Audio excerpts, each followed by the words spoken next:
사회 고도화와 인구구조 변화로 가구 형태가 다양해지는 가운데 2000년대 이후 1인 가구가 증가하고 있습니다. 특히 지난해 말 부산은 1인 가구 수가 전체 가구의 35%에 달하면서 이로 인해 발생하는 사회 문제를 꼼꼼히 들여다보고 사전 또 사후 대비책을 마련해야 한다는 목소리가 커지고 있는데요. 오늘 헬로 이슈 토크에서 자세한 내용 들여다보고 또 앞으로 해야 할 일을 짚어보겠습니다. 오늘 말씀에 서정열 영산대 부동산학과 교수 나오셨습니다. 어서 오십시오. 네, 안녕하세요. 네, 요즘 시대에 따라 인구의 형태가 좀 세분화되는 추세입니다. 특히 1인 가구에 주목할 필요가 있을 것 같은데요. 그 배경부터 좀 짚어주시죠. 네, 1인 가구는 사전적으로 혼자 생활하는 독립된 가구를 뜻하죠. 네. 2015년 정도에 27.2% 정도에서 말씀하신 것처럼 지금 2024년 현재 35.6% 정도 상당히 많은 프로테이지로 늘었다고 볼 수가 있겠고요. 네. 그만큼 가장 보편적인 가구 형태가 됐다. 이렇게 말씀드릴 수가 있겠습니다. 그래서 결국은 1인 가구가 사회적으로 증가하면서 사회 트렌드를 만드는 주체로 지금 부각되고 있기 때문에 네. 정부나 지자체 모두 관심을 갖고 있는 대상이다 이렇게 볼 수가 있겠죠. 네, 이렇게 1인 가구가 늘면서 또 1인 가구가 다양한 형태로도 나타나고 있습니다. 형태들도 좀 소개를 해주시죠. 네, 그렇습니다. 사회적, 경제적으로 조금 형태에 따라서 다르게 볼 수 있는데요. 우리가 보통 1인 가구다 그러면 청년 1인 가구를 네. 생각할 수 있습니다. 네. 그런데 나이에 따라서 말씀하신 것처럼 우리 부산 같은 경우에는 또 고령자분들이 많기 때문에 네. 고령 1인 가구도 있을 수가 있겠고요. 네. 그리고 또 경제적으로 취약한 취약 1인 가구도 있을 수가 있겠습니다. 그리고 남성이나 여성에 따라서 남성 1인 가구 또는 여성 1인 가구 이렇게 볼 수도 있겠고요. 최근에는 또 외국인 가구도 늘고 있거든요. 네. 그래서 외국인 1인 가구나 아니면 또 탈북하신 분들, 탈북 1인 가구 이렇게 다양한 형태로 부를 수가 있겠습니다.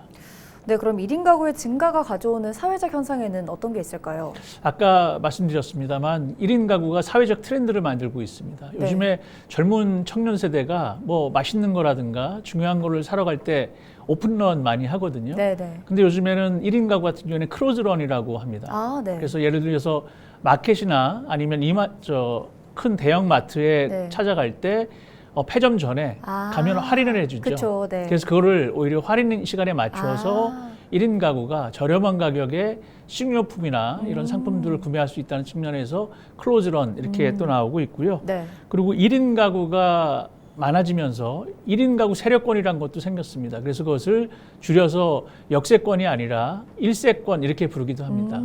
그리고 또 슬리퍼 신고 동네에서 다 모든 것을 해결할 수 있다 그래서 실세권 이렇게 얘기하는 네네. 것처럼 1인 가구들이 좋아하는 세력권이 있을 수 있거든요. 예를 들면 편세권도 그 중에 하나입니다. 네네. 편의점이 있는 세력권을 좋아하고 그리고 또 프리미엄 커피가 네. 있는 그런 뭐 예를 들면 땡땡 뭐 세력권 이렇게 해서 이제 젊은 사람들 또는 1인 가구가 선호하는 세력권들이 다양하게 생기고 있고요. 그리고 또 요즘에는 젊은 층 중심으로 카페에서 공부하는 사람들도 네네. 늘고 있죠. 네. 카공족 뭐 이런 것들도 새롭게 나오고 있는 용어다 이렇게 볼 수가 있겠습니다. 그리고 1인 가구가 늘어나면서 전자제품이라든가 아니면 소량 포장한 것들 뭐 이런 것들을 우리 편의점이나 아니면 소형 가전이나 소량 포장한 것들도 많이 우리가 볼 수 있는 것이죠. 저도 1인 가구 중 하나인데 좀 공감되는 부분들이 많은 것 같습니다. 이렇게 유통업계뿐만 아니라 또 자연스럽게 부동산 시장에서도 변화가 감지될 것 같은데요. 어떤 것들이 있을까요? 부동산 시장에서도 1인 가구 세력권 중심으로 상당히 특별하게 지금 나타나는 것들이 있는데요. 네네. 1인 가구 같은 경우는 소형 평형을 선호하죠. 네. 그리고 전세 사기의 지금 상당 부분 2030 세대가 전세 사기의 지금 74% 정도를 차지하고 있다는 거 아니겠습니까? 그래서 네. 사실은 다세대나 이런 쪽에 빌라에 많이 거주했었는데 전세 사기를 당하면서 이들 1인 가구들이 오피스텔이라든가 아파트로 옮겨서 거주하는 비율이 늘고 있습니다. 그러니까 상대적으로 오피스텔이라든가 소형 아파트에 대한 전세 가격이 또 급등하는 사회적 현상도 발생했던 거고요. 네. 최근에는 임대주택 관련된 1인 가구 면적이 조금 축소되면서 너무 작다. 1인 가구도 거주 면적을 좀 넓혀달라고 하는 요구도 있었습니다. 국민청원도 있었고요. 네. 네. 그리고 또 요즘에 2030 세대가 부동산을 조금 싫어하는 층도 있습니다만 뭐 집 사는 걸 포기한 세대도 포함되어 있습니다만 사실은 그 반대로 또 부동산에 관심을 갖고 있는 세대들도 늘고 있거든요. 그래서 임장 스터디 또 지금 네. 청년 1인 가구를 중심으로 해서 늘고 있는 부동산 관련된 변화 가운데 하나다 이렇게 볼 수가 있겠습니다. 그리고 나온 삶이라고 하죠. 나 네. 혼자 산다라고 하는 뭐 TV 프로그램도 있습니다만 네네. 유튜브 관련된 유튜브들이 많아졌습니다. 그리고 이런 유튜브들이 1인 가구가 거주하는 부동산 상품을 소개하거나 거주하는 라이프 스타일을 소개하는 쪽으로 많이 지금 확장되고 있기 때문에 결국은 1인 가구를 통한 사회적 트렌드로서의 여러 가지 변화가 우리 부동산 분야에도 나타나고 있다 이렇게 볼 수가 있겠죠. 네, 이런 여러 변화들 중에서도 역시 사회 문제도 또 발생할 것 같다는 생각도 드는데요. 대표적인 문제들도 좀 짚어주시죠. 그렇습니다. 1인 가구가 늘다 보니까 나타날 수 있는 사회적 문제, 뭐 네. 다른 다가구에서도 나타날 수 있습니다만 네네. 다인 가구에서도 1인 가구이기 때문에 나타날 수 있는 것들이 좀 더 특별한 것들이 많습니다. 예를 들면 1인 가구가 늘게 되면서 소위 운둔형 외톨이라고 하죠. 회키고몰이라고 하는 그런 1인 가구들도 좀 증가하고 있고요. 그리고 청년 세대와 고령 가구 모두 포함됩니다만 혼자 거주하기 때문에 네. 고독사 문제도 또 좀 사회적 문제로 대두되고 있습니다. 그래서 네. 용인시 같은 경우에는 사회적 고립 청년 지원 조례라는 것을 지금 만들고 있을 정도로 청년 세대 1인 가구에 대한 그 외톨이 세대에 대한 지원 조례도 만들고 있고요.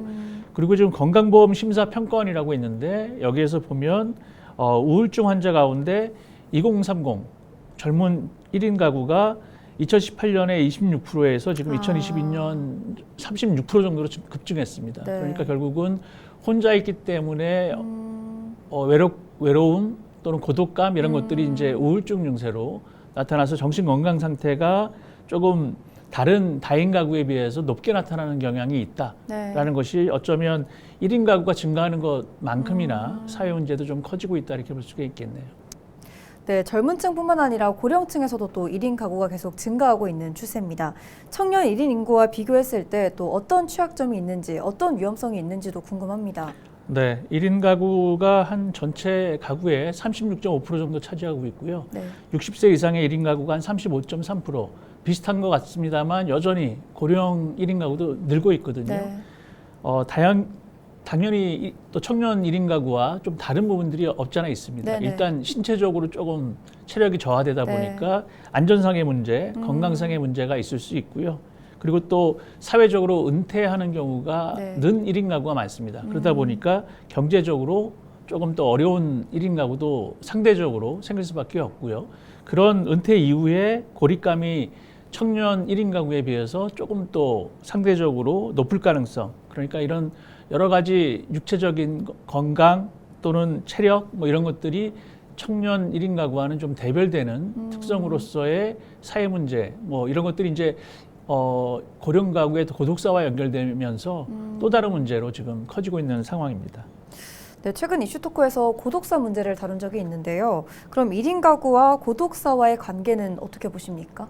결국은 1인 가구이기 때문에 고독사가 더 많을 수밖에 없습니다. 네네. 지금 2023년 기준으로 보면 사망자 100명 가운데 고독사 비중이 1.03명입니다. 그러니까 한 명을 좀 넘는 네네. 수치거든요. 네. 그러니까 100명 중 한 명은 사망자 가운데 100명 중 한 명은 이제 고독사 때문에 네. 돌아가신 분이 있다라는 얘기는 그만큼 이제 고독사 예방에 대한 사회적 관심이 커지면서 네. 그나마 수치는 조금씩 떨어지고는 있습니다. 그렇지만 여전히 1인 가구이기 때문에 언제 돌아가셨는지를 확인 못하는 그쵸. 경우 그런 고독사 형태가 좀 늘고 있다. 늘 수밖에 없다는 것도 지적할 수밖에 없을 것 같습니다. 결국은 2024년 그 고독사와 관련돼서 사망 실태 조사를 보건복지부에서 했거든요. 네. 그게 보면 전체 53.9%가 50대하고 60대입니다. 그러니까 오히려 70대는 좀 적고요. 네네. 그리고 젊은 세대는 좀 또 낮습니다. 네. 50대에서 60대의 중장년, 네네. 고령 1인 가구의 고독사가 좀 더 늘고 있다. 이렇게 볼 수가 있겠네요. 네, 이렇게 인구 감소 또 소멸 위기에 놓인 부산시의 입장에서는 1인 가구 지원의 시급한 작동이 필요해 보이는데요. 좀 현재 시행 중인 내용이 있을까요? 부산시에서도 1인 가구를 위해서 1인 가구 조례를 지금 제정하고 있습니다. 네. 그리고 지자체 차원에서도 개별 지자체 차원에서도 1인 가구 관련된 조례를 지금 제정하고 있고요.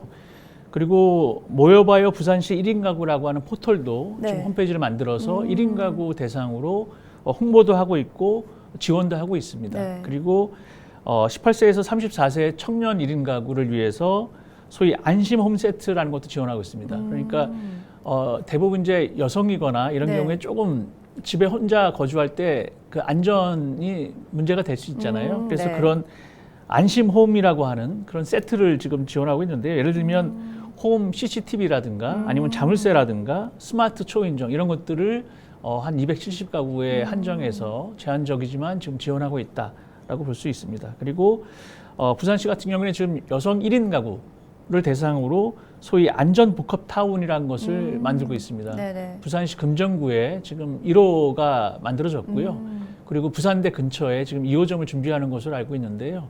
결국은 여성 중심의 1인 가구가 안전하게 거주할 수 있도록 소위 범죄 예방 환경 디자인이라고 합니다. 세프티드라고 하는 것을 네네. 적용해서 CCTV라든가 조명이라든가 이런 것들을 조금 그 집 주변에 설치를 해서 안전하게 귀가하거나 아니면 집에 있을 때 안전을 도모할 수 있는 시설을 지금 설치하고 있습니다. 그리고 부산시 차원에서 1인 가구의 어떤 가구 특성을 좀 파악하겠다. 그래서 복지 실태 조사도 지금 실시하고 있는 것으로 확인되고 있습니다.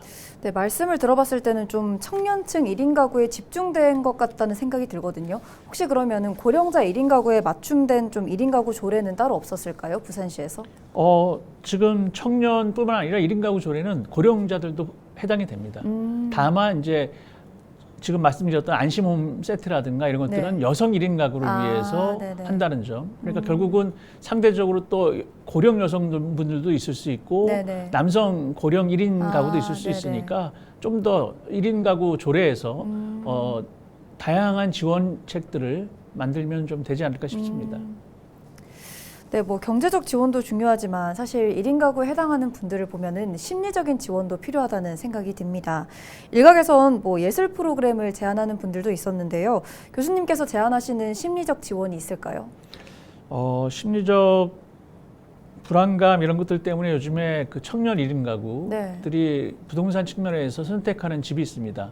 그러니까 그 혼자 거주하는 원룸 이런 형태가 아니라 공유주택을 지금 선호하고 있거든요. 근데 그 공유주택을 선호하는 이유 가운데 가장 큰 이유가 외롭기 때문입니다. 그쵸, 네. 그러니까 그 외로움이나 고독감을 달래기 위해서 혼자 거주할 수 있는 공간은 있지만 같이 공유할 수 있는 주방을 공유한다든가 아니면 그 소파라든가 거실 같은 것들을 공유하면서 서로 대화할 수 있는, 소통할 수 있는 대상을 찾는 것이라고 볼 수가 있거든요. 그러니까 결국은 이런 것들은 1인 가구가 심리적으로 외로움, 고독감을 좀 달래기 위한 자기 방어적 기제로서의 공유주택 선호. 결국은 심리적 지원이라고 한다면 이런 고독감, 외로움에 대한 1인 가구가 가질 수 있는 심리적 상태를 개선할 수 있는 것들이 바로 지원할 수 있는 심리적 지원 방안이 아닌가 이렇게 생각을 합니다.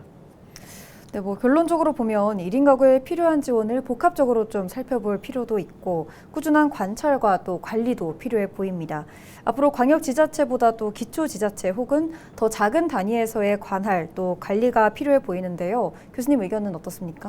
전에는 옆집에 살면 옆집에 숟가락이 몇 개인지 정도 알 수 있다는 얘기가 있을 정도로 이웃 간에도 되게 정이 있었지 않습니까? 네, 그렇습니다. 근데 최근으로 올수록 그런 것은 없습니다. 익명성이 더 선호되는 시대이기 때문에 그러다 보니까 지자체 차원에서 전기량을 확인하는 경우도 있습니다. 그래서 전기량이 갑자기 감소하거나 뚝 떨어지면 1인 가구에 움직임이 없거나 뭔가 조짐이 있다라고 이제 확인할 수 있는 것이죠.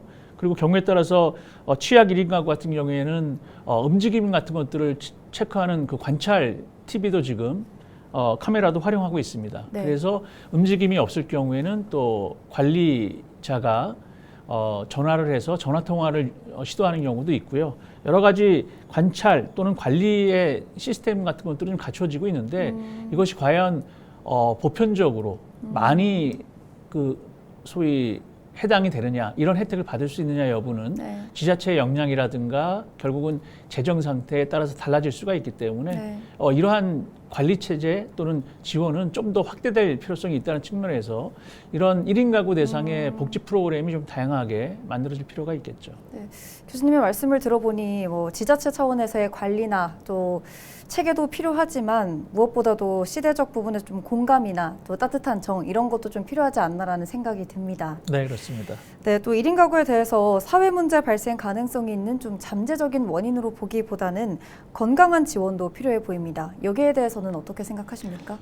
제가 살펴보니까 1인 가구의 44%가 소위 펫집사라고 하죠. 네. 뭐 고양이를 기른다거나 아니면 개를 같이 기른다거나 하는 펫집사입니다. 그러니까 그만큼 외롭기 때문에 44%의 1인 가구가 소위 동물들과 함께 반려동물들을 기른다고 저는 볼 수가 있겠거든요. 네. 그러니까 결국은 보다 건강한 지원이라고 하는 것들을 위해서는 예를 들면 우리 부산에서 지금 시정 차원에서 15분 생활권 도시를 구축하고 있거든요. 네, 네. 그런데 지금 1인 가구의 여가 활동 그 특성을 보면 동영상 콘텐츠를 본다는 게 78% 정도입니다. 그러니까 지금 다른 전체 가구보다 높은 수준이고요. 네. 그리고 또 휴식 활동이 73% 정도 됩니다. 네. 결국은 대부분의 1인 가구는 그냥 동영상, 유튜브 같은 것들을 본다는 점에서 보면 그 15분 생활권을 통해서 휴식 활동, 그러니까 산책할 수 있는 또는 운동할 수 있는 시설들을 네네. 15분 생활권 안에 도시계획적으로 설치를 한다 보면 상당히 15분 생활권도 구축되는데 효과적인 구축 방안이 될 수 있을 것이고 또 특히나 고령 1인 가구 측면에서는 동영상만 보는 이런 활동에서 여가 활동이 좀 더 그 건강을 위해서 자연스럽게 외부 활동이 늘어나는 쪽으로 작동하지 않을까 싶습니다. 네, 또 부산시가 1인 가구를 들여다보는 시각이 더욱 다양해져야 한다는 생각도 듭니다. 제안하고 싶은 정책이 있다면 어떤 게 있을까요?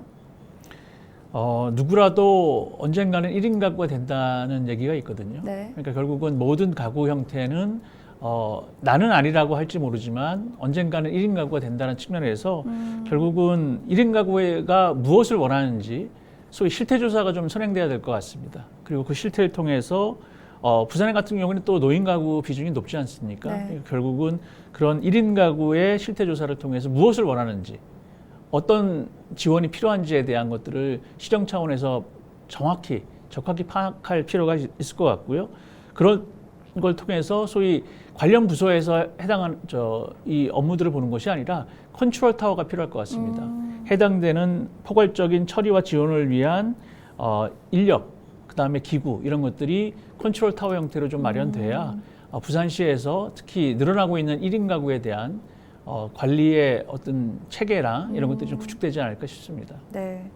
이런 체계와 함께 이제는 1인 가구를 보는 시각에 대해서도 좀 변화가 필요한 듯 합니다. 어떤 변화가 필요하다고 보십니까? 말씀드렸던 것처럼 누구라도 언젠가는 1인 가구가 됩니다. 네. 결국은 자기 스스로 1인 가구가 될 수 있다는 것을 전제로 해서 1인 가구로 남을 때 어떻게 할 것인가에 대한 자기 성찰이 좀 필요한 게 아닌가. 그리고 그러한 자기 성찰을 통해서 지자체와 정부의 역할에서 요구되는 것들을 필요한 것들이 있다면 요구하고 네. 또 지자체와 정부는 그러한 지원책을 1인 가구가 요구하는 것들에 대해서 좀 귀 기울일 수 있는 폭넓은 이해, 폭넓은 관심이 좀 필요하지 않나 생각을 합니다. 네.